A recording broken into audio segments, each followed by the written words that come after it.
टाउली का दिखाया जाता है वो टर्बो की कार्ड बनाने में हेल्प कर रही होती है। वो प्लांट में से एक फ्लावर को कट करके टिश्यू में रख देती है और उसके बाद उसको एक हैवी बुक के अंदर रख देती है। कहती है कि जब तक ये सूख नहीं जाता तब तक के लिए तुम्हें वेट करना पड़ेगा। वो ये देख के कहता है कि तुम्हें पक्का यकीन है कि उसको ये चीज पसंद आएगी। टाउली कहती है कि तुम बिल्कुल भी फिक्र मत करो, मुझे पक्का यकीन है कि ये चीज उसको बहुत ज्यादा पसंद आएगी। ये दोनों हंसी मजाक करने लग जाते हैं। वहीं इतने में टैन आता है और कहता है कि तुम दोनों ये क्या कर रहे हो। टैन को देखते ही टर्बो फौरन घबरा जाता है। टाउली बताने जा रही होती है तो वो उसको भी रोक देता है और कहता है कि नहीं, हम कुछ भी नहीं कर रहे। सिस्टर टाउली मुझसे बुक लेने के लिए आई थी। ये सुन के टैन कहता है मगर ये तो टाउली का ही रूम है। टर्बो कहता है कि मेरा मतलब वही है कि मैं सिस्टर टाउली से बुक लेने के लिए आया था। टैन समझ जाता है कि ये लोग बताना नहीं चाह रहे। वो कहता है कि मॉम ने तुम लोगों के लिए कुछ स्नैक्स बनवाए हैं। टैन में स्नैक रख के वहाँ से चला जाता है। फिर वहीं हमें स्कूल के लास्ट डे का दिखाया जाता है। सभी स्टूडेंट्स बहुत ज्यादा खुश होते हैं और सैड भी, क्योंकि आज इनके स्कूल का आखिरी दिन होता है। मैम भी ये देख के काफी ज्यादा सैड होती हैं। बाकी सारे स्टूडेंट भी उनको तंग करने के लिए उनसे माफी मांग रहे होते हैं और साथ ही अपने सर को उछाल भी रहे होते हैं, क्योंकि उनकी वजह से वो लोग बहुत अच्छे से स्कूल की लाइफ एंजॉय कर पाए। डैनी सब कुछ खड़े हुए पीछे से देख रहा होता है। फिर ये लोग सब एक दूसरे की शर्टों पे कुछ न कुछ लिखने लगते हैं। पाओ जब देखती है कि टैन अकेले खड़ा है तो वो उसका हाथ पकड़ के सबके बीच में ले आती है। टैन आके खड़ा तो हो जाता है, लेकिन वो आने के बाद भी सिर्फ टाउली को ही देख रहा होता है। ये लोग सब अपनी बुक्स उछालते हैं और उसके बाद काफी ज्यादा खुश होते हैं और डांस भी करने लगते हैं। टैन टाउली में इतना खो जाता है कि वो खुद को रोक ही नहीं पाता और टाउली का हाथ पकड़ के उसको अपने साथ ले जाता है। देख के तो ऐसा लग रहा होता है कि जैसे टैन टाउली के साथ अकेले टाइम स्पेंड करना चाहता है। टैन टाउली को लेके उस जगह पे आ जाता है जहाँ पे ये लोग हमेशा सीक्रेटली मिला करते थे और उसको कहता है कि देखो, तुम तो अकेले एंजॉय कर रही हो, लेकिन तुम्हें बिल्कुल भी इन प्लांट्स की फिक्र नहीं है। तुम्हारे बगैर तो ये बिल्कुल ही अकेले हो जाएंगे, हो सकता है कि मर भी जाएं। टाउली ये सुनते ही एकदम परेशान हो जाती है और कहती है कि तुम लोग अकेले नहीं हो। पहले मैं ये स्कूल छोड़ के जा रही हूँ, मगर मैं तुम लोगों से जरूर मिलने के लिए आया करूँगी। कोई तुम्हारा ख्याल रखे या ना रखे, तुम लोग खुद अपना ख्याल रखना। ये कहते हुए वो अपने सारे प्लांट्स के लिए गुड बाय सॉन्ग गाने लगती है। टाउली गाना गा रही होती है और टैन उसको मुस्कुराते हुए देख रहा होता है और उसी के पीछे पीछे चलने लगता है। गाना गाते हुए वो जैसे ही टैन की तरफ देखती है तो टैन उसको देखने लग जाता है। वो टाउली को देख रहा होता है और अचानक से कहता है कि मैं खुद भी इस जगह को बहुत ज्यादा याद करूंगा। टाउली बात सुन के थोड़ा सैड होती है और कहती है कि वैसे टाइम कितना ज्यादा तेजी से गुजर जाता है। टैन कहता है कि हाँ, ये बात तो तुम बिल्कुल ठीक कह रही हो। आज के बाद से मैं तो शायद तुम्हें कभी देख भी ना पाऊँ, क्योंकि तुम स्टडीज करने के लिए किसी अच्छी यूनिवर्सिटी में चले जाओगे जहाँ पर मेरा पहुँचना काफी मुश्किल होगा। ये कहते हुए वो कहती है, लेकिन फिर भी मैं कोशिश करूंगी कि मैं तुम्हें फॉलो कर पाऊँ। टैन जब ये बात सुनता है तो बहुत हैरानी से टाउली की तरफ देखने लग जाता है।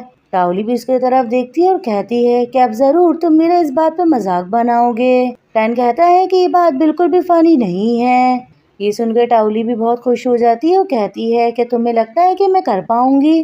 जिस पे टैन कहता है कि मैंने तुम्हें ये कहा है कि ये बात फनी नहीं है, मैंने तुम्हें ये नहीं कहा कि तुम कर पाओगी या नहीं कर पाओगी, ये तो तुम ही पर डिपेंड करता है। ये सुन के टाउली कहती है, लेकिन मैं अपने बारे में कुछ नहीं कह सकती, तुम तो जानते हो कि मैं बिल्कुल भी स्मार्ट नहीं हूँ। मुझे ऐसा लगता है कि एक वक्त ऐसा आएगा कि तुम किसी और स्कूल में चले जाओगे और मुझे भूल जाओगे। ये सुन के टैन कहता है कि वैसे तो वो तुम हो जो मुझे भूली है। ये सुन के टाउली उसकी तरफ देखती है और कहती है, क्या टैन आज मैं तुम्हारे साथ घर पे चल सकती हूँ, क्योंकि आज ही हमारा आखिरी दिन है, इसके बाद हम कभी भी साथ घर नहीं जा सकते। ये सुनते ही टैन कहता है कि चलो चलते हैं। ये कह के वो आगे जाने लग जाता है और वहीं टाउली अपने प्लांट्स को गुड बाय कह रही होती है। आगे जाते ही टैन अचानक से रुक जाता है और टाउली उसके साथ टकरा जाती है। जैसी टाउली टकराती है तो टैन उसके दोनों हाथ पकड़ लेता है। टैन के दिल में फीलिंग्स आने लग जाती हैं। वो टाउली का हाथ पकड़ के अपने स्टमक पे रख लेता है। वहीं टाउली भी खुशी खुशी टैन को हक कर लेती है। टैन उसके हाथ पकड़ के उसको कहता है कि भले मैं कुछ भी स्टडी करूं या कौन सी भी स्कूल में जाऊं, तुम हमेशा से मेरी स्टूडेंट रहोगी। तुम्हें कभी भी कुछ पूछना हो तो तुम मुझसे आके पूछ सकती हो, मैं हमेशा तुम्हारी हेल्प करूंगा। ये कह के वो पीछे मुड़ता है और टाउली के हाथ पकड़ लेता है और उसको देखने लगता है और फिर उसके करीब बढ़ने लग जाता है, लेकिन फिर खुद को रोकता है और टाउली को कहता है तुम जैसी स्टूपिड लड़की को तो सिर्फ मैं ही पढ़ा सकता हूँ। ये कह के वो फौरन वहाँ से चला जाता है। टाउली उसकी बात पर चिढ़ती है लेकिन कोई खास रिप्लाई नहीं करती। फिर वहीं हमें दिखाया जाता है कि दोनों दरिया के किनारे आ जाते हैं और आइसक्रीम खाने लगते हैं। टाउली टैन के पास बैठा होता है और उसकी शर्ट देख रहा होता है। वो कहता है कि तुम्हारी शर्ट पे ये सब कुछ क्या लिखा हुआ, ये तो पूरी गंदी हो गई। टाउली कहती है कि ये गंदी नहीं हुई बल्कि हम सारे फ्रेंड्स की यादें हैं। स्कूल खत्म होने के बाद हम एक दूसरे को मिस करेंगे, इसी वजह से हमने एक दूसरे की शर्ट पे कुछ न कुछ लिखा है ताकि जब एक दूसरे की याद आए तुम अपनी शर्ट देख लें। ये देखकर वो कहती है मगर टैन टैन तुम्हारी शर्ट क्यों इतनी खाली है, क्या तुम्हारी शर्ट पे किसी ने भी कुछ नहीं लिखा। टैन उसको मना कर रहा होता है लेकिन टाउली जिद करने लग जाती है। वो जबरदस्ती टैन की शर्ट पे कुछ न कुछ लिखने लगती है। वो लिख रही होती है। लिखने के बाद जब टैन देखता है तो कहता है कि तुम्हारी राइटिंग कितनी ज्यादा गंदी है। ये देख के टाउली सैड हो जाती है और रोने भी लग जाती है। वो कहती है कि मैं बहुत ज्यादा स्टूपिड हूँ, मैं कोई भी काम सही से नहीं कर सकती। टैन जब उसको रोता हुआ देखता है तो एकदम परेशान हो जाता है। वो कहता है कि मैं तो मजाक कर रहा था। यहाँ तक कि टैन उससे माफी भी मांगने लग जाता है। फिर टाउली अचानक से पीछे मुड़ती है और उसको चिढ़ा देती है और कहती है कि देख लो, मैं तो तुमसे मजाक कर रही थी लेकिन तुम मेरे मजाक को भी नहीं समझ पाए और तुम कहते हो कि तुम्हारा IQ 200 है। टाउली चिढ़ा रही होती है और टैन फौरन टाउली को किस कर लेता है।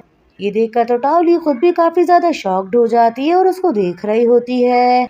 टैन की आइज क्लोज होती हैं और देखने में ऐसा लग रहा होता है कि उसने पूरे दिल के साथ टाउली को किस किया है। फिर वो पीछे हटता है और टाउली को चिढ़ाने लग जाता है। वो कहता है कि बिल्कुल भी सीरियस मत होना, मैं तो जानता हूँ कि तुम्हारा IQ 0 है। टाउली अभी भी शॉक्ड होती है और टैन वहाँ से जाने लग जाता है लेकिन टाउली वहीं बैठी रह जाती है। वहीं हमें रात का सीन दिखाया जाता है। टाउली ने खाना भी नहीं खाया हो तब वो अपने रूम में आके लेट जाती है। वो इतना ज्यादा खुश होती है, ना तो उसको भूख लग रही होती है और ना ही उसको नींद आ रही होती है। वो बार बार उसी किस के बारे में सोच रही होती है। इसी तरह करते हुए उसको पूरी रात निकल जाती है। वहीं हमें सुबह का सीन दिखाया जाता है। टाउली टर्बो की हेल्प करने के लिए इसको स्कूल आती है। वो स्टेयर्स पे बैठी होती है और नामकुन को देख रही होती है। वहीं इतने में टैन टैन आता है तो नामकुन उसको कहने लग जाती है कि यहाँ पे आने के लिए थैंक यू सो मच, चलो हम लोग कहीं चलते हैं और चल के ड्रिंक्स वगैरह लेते हैं। टाउली इन दोनों को बात करते हुए देख के एकदम सैड हो जाती है। यहाँ तक कि टैन टाउली की तरफ एक दफा भी नहीं देखता और नामकुन के साथ वहाँ से चला जाता है। ये चीज उसको और भी ज्यादा सैड कर देती है। इतने में टर्बो बाहर आता है और वो भी काफी सैड होता है। वो बताता है कि जो लव लेटर तुमने दिया था मैंने उसको दिया, उसने देखा तक नहीं बल्कि उस पे पाँव रख के वहाँ से चली गई। टाउली उसको कहती है कि कम ऑन, तुम कंप्लेन क्यों कर रहे हो, तुम तो इतने ज्यादा ब्रेव हो, तुम्हें इतने आसानी से गिव अप नहीं करना चाहिए। ये सुनकर टर्बो कहता है कि मैं तुमसे कब कंप्लेन कर रहा हूँ, वैसे भी मैं तुम्हारी तरह नहीं हूँ और वैसे भी मैं उन लोगों के साथ कभी भी कंपटीशन नहीं करूँगा जिनके साथ कंपटीशन करके मैं एक लूजर बन जाऊँ। इस तरह से मेरा भी टाइम वेस्ट होगा। वो टाउली को अपने भाई की उसे समझाने की कोशिश कर रहा होता है कि नामकुन के साथ तुम कंपटीशन मत करो और मुझे यकीन है कि अभी भी तुम मेरी बात को नहीं समझी होगी। टाउली बहुत सैड होते हुए कहती है कि नहीं, मैं तुम्हारी बात को समझ गई हूँ। सबसे ज्यादा तुम्हें पता है कि कब दुख होता है कि जिसको आप पसंद करते हो वो किसी और के साथ होते हुए आपकी तरफ एक दफा देखे बिना। इस चीज से आपका दिल बहुत ज्यादा दुखता है। खैर मुझे छोड़ो, मैं तो बहुत ज्यादा स्टूपिड हूँ, मेरा IQ भी 0 है। शायद मुझे वो कभी भी ना मिले जिसको मैं पसंद करती हूँ, लेकिन तुम्हें वो जरूर मिलेगी जिसे तुम पसंद करते हो क्योंकि तुम बहुत ज्यादा क्यूट भी हो, तुम्हारा IQ भी काफी अच्छा है। फिर वहीं हमें रात का सीन दिखाया जाता है। पूरी फैमिली बैठी होती है और टाउली सबको बता रही होती है कि स्कूल खत्म होने की खुशी में हमारे टीचर हमें एक विलेज लेके जाना चाहते हैं। हम वहाँ पर लोगों की मदद भी करेंगे और काफी एंजॉय भी। मम्मी सुन के मना करती है और कहती है कि मेरा नहीं दिल मानता कि मैं इतने दिनों के लिए तुम्हें अकेले बाहर भेजूं। टाउली कहती है कि मैं अकेले कहाँ होंगी। ये कहते हुए अपने सारे दोस्तों के नाम गिनवाने लगती है। आखिरी में नाम किंग का आता है। जब डैड किंग का नाम सुनते हैं तो कहते हैं कि फिर मुझे कोई टेंशन नहीं है अगर तुम किंग के साथ होगी। मिस्टर हैन की बात सुनकर तो टैन भी उनको देखने लग जाता है कि वो इतना ज्यादा किंग पे भरोसा करते हैं। मॉम भी बात सुन के जोर से चिल्लाती हैं और कहती हैं कि यही तो सबसे ज्यादा परेशानी की बात है। फिर वो टैन को कहने लग जाती है कि तुम्हें भी इस ट्रिप पे साथ जाना चाहिए, लेकिन टैन उनको मना कर देता है। वो कहता है कि मैं जाना नहीं चाहता। ये सुन के मॉम उसको फिर से ब्लैकमेल करने लग जाती हैं। टैन बाहर चला जाता है और मॉम भी उसके पीछे जाने लगती हैं। टर्बो कहता है कि अब तो तुम्हें जाने की तैयारी करनी चाहिए क्योंकि भाई मना नहीं कर पाएंगे।